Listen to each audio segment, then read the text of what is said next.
Chapter 16. The Weight of Silence. Night in the Shadow Wilds carried a different kind of stillness after danger.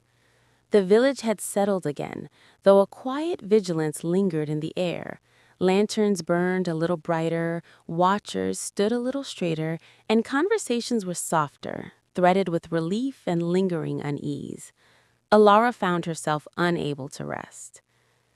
The memory of the Echo Warden, the way light and shadow had intertwined, still pulsed through her like an echo she couldn't quite quiet. She stepped outside the hall, the cool air brushing against her skin.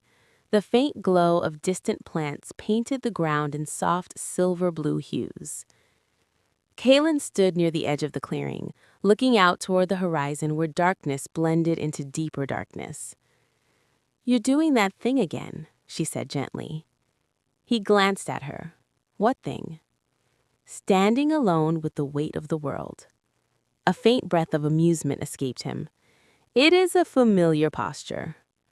She joined him, the tether settling between them with quiet warmth. For a time, they simply stood side by side. "You said earlier," Elara began, "that the world was weakening even when you were young." "Yes." "What happened?" Kaelen was silent for a long moment, as though weighing whether to open a door long kept closed. "Before my reign," he said slowly, "the Shadow Wilds were more vibrant, not bright as your sky, but alive in ways we understood. The fading was gradual at first, small changes, subtle losses." Elara listened closely.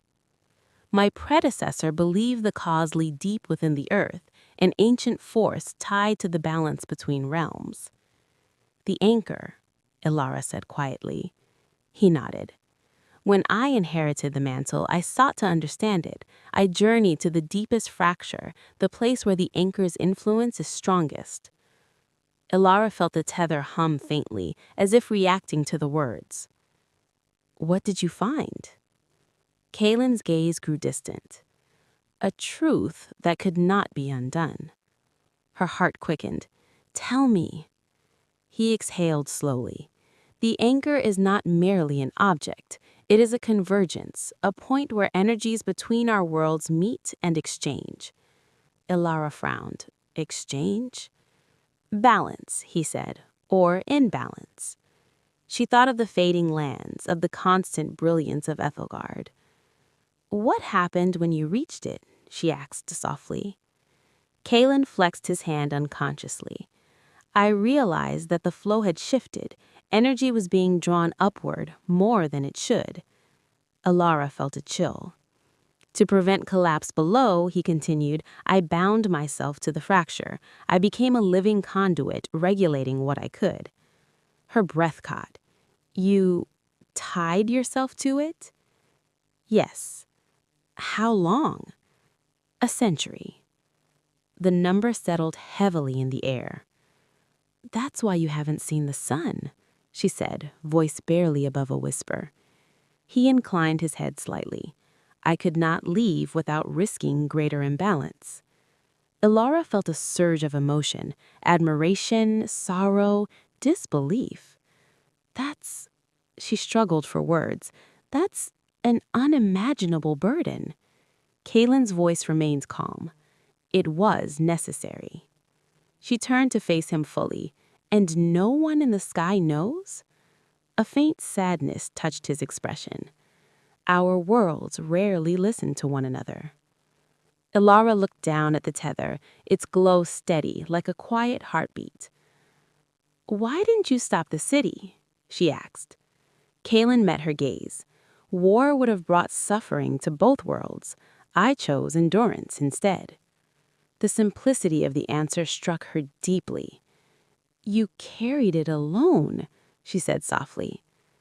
"Until now," he replied. The words lingered between them, gentle and profound.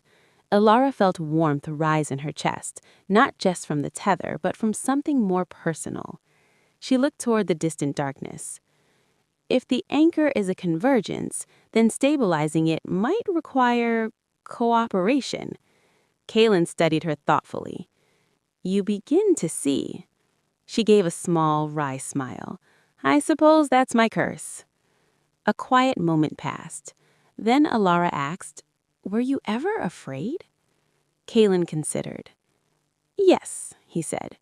Not of failure, of being misunderstood. She felt a soft ache at the honesty in his voice. You're not alone in that, she said. The tether glowed a little brighter, responding to the shared vulnerability. A gentle breeze moved through the clearing, carrying faint scents of herbs and earth. Elah, Kaelen said quietly, when this journey ends, what will you do? She looked at him, surprised by the question. I don't know, she admitted. Everything I believed feels incomplete. He nodded slowly. Sometimes the path forward is not found by returning to where we began. She smiled faintly. You sound like Erendrai. Wise counsel tends to echo, he said. They stood together in companionable silence, the weight of unspoken thoughts settling comfortably rather than heavily. For the first time since leaving Ethelbard, Elara allowed herself to imagine a future not defined solely by duty. The tether between them pulsed softly, no longer a binding of necessity, but a quiet promise of shared purpose. Above, beyond the unseen layers of shadow and distance, the floating city continued to shine. Below, in the quiet of the shadow wilds, two souls stood at the threshold of understanding, each carrying burdens shaped by their worlds, now slowly learning how those burdens might be shared. The night held them gently, as if recognizing that something subtle yet profound had shifted. And somewhere deep beneath the earth, the anchor waited.